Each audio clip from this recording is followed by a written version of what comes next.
All right, Ben, we've got good pictures. Yeah, we got measuring tape. Hey, Shell Point, Captain Brian here again. We got a great opportunity to tell you a little story about a resident's grandson. So we got Ben here from Grand Rapids, Michigan. Yep. And he had a really cool story today, the other day, about catching a neat fish. This is the third time I've visited here to fish, and I always like to fish right there at the channel in the tiki hut. It kind of was just started out as an impromptu. We were kind of walking around. My 5-year-old son wanted to go fishing, and so we cast a few shrimp into the channel, and he ended up catching about a 7-inch pinfish. So I rigged it up on the big line, cast it out. We just had it sitting in the rod holder. My wife and the kids were just hanging out in the hut, and after about 20 minutes, the rod really bent over, and I was just kind of fighting it at first. I could tell it was a big fish, and after about 20 minutes of that, I realized that it was a really big fish when he was still pulling line really fast, and I knew we were in it for the long haul.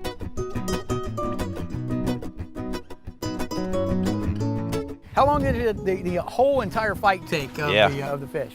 Well, the entire fight from when I got a hold of the rod until we pulled it up on the beach right here was right at the 2-hour mark, which was pretty amazing for me. I usually fish inland lakes and rivers in Michigan. Never had anything like that happen, so that was pretty fun. Okay, so you got the measurement. It's 63 inches? 63 inches at the fork. It was a bull shark. Okay, Yep. 63-inch bull shark. Fantastic fish for around here. You're normally having very small breeder fish around here. You don't normally have, you know, those 63-inch fish running around. But man, it's a fantastic story to have that. So when you brought it in, let me ask you this: most shark are caught with a braided, an actual metal leader to keep them from biting through the. Did you have a metal leader? Yeah, so that's a funny story because when I first started fishing here, I was doing the same thing. This would have been 2014, I think, was the first time I fished here, and was getting broken off.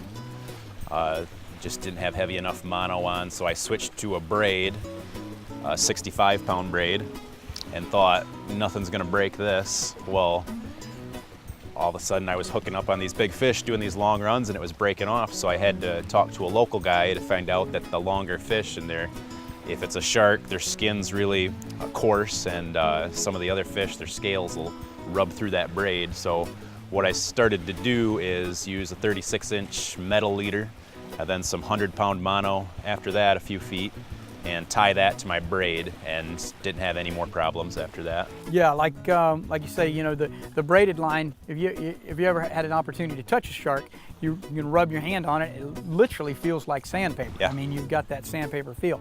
So after, you know, 5 minutes, 10 minutes, whatever it takes of that rubbing of that line going back and forth, whether it's hitting fins or different points, you're going to end up, you know, losing the braid. So when you landed the fish, you walked out into the water, pulled them up onto the sand, and got your pictures. You were really safe when you held up the fish, right? Right. Yeah. Yep. I had him on the beach right here, turned him so he's facing the water, squatted down, took some pictures. I had the gaff pole to kind of, for perspective, see how big he was. Yeah, there were actually a lot of people around. Everybody was really close to the fish. It was pretty whooped by then. It didn't do much. He was tired. Yeah, so out. I got him up where I could grab the leader, pull him in, and then we got the tail. After that, I just took his tail, pushed his nose out, you know, worked him back and forth right here to make sure he was recovered enough for a release. Okay, So, great. yep.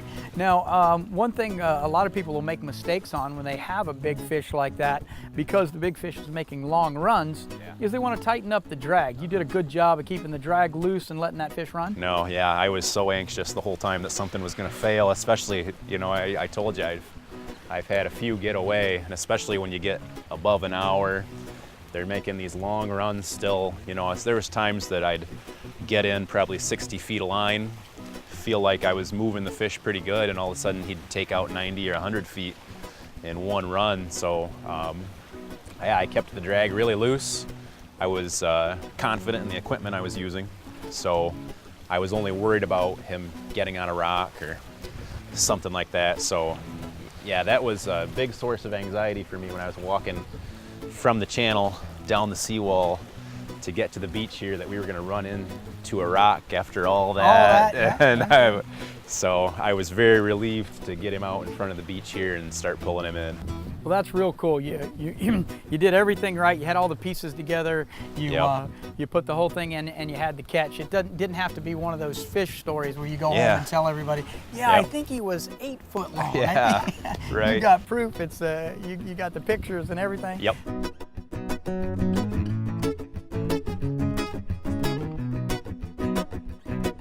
Ben, we're always thinking about the residents here at Shell Point. You Sure. get an opportunity, like you said, you've been here 3 different times Yeah. to visit both a great aunt and uncle and your grandparents. So tell us a little bit about the enjoyment that you have having the opportunity to come see them. Yeah. Visit the great sites and having all the amenities available. Well, I think you hit it right on the head. The real reason I come here is my grandpa and grandma, Carl and Nellie Frisk, Nellie Barr actually, Carl Frisk and Nellie Barr, and great aunt and uncle, Paul and Carolyn Peterson.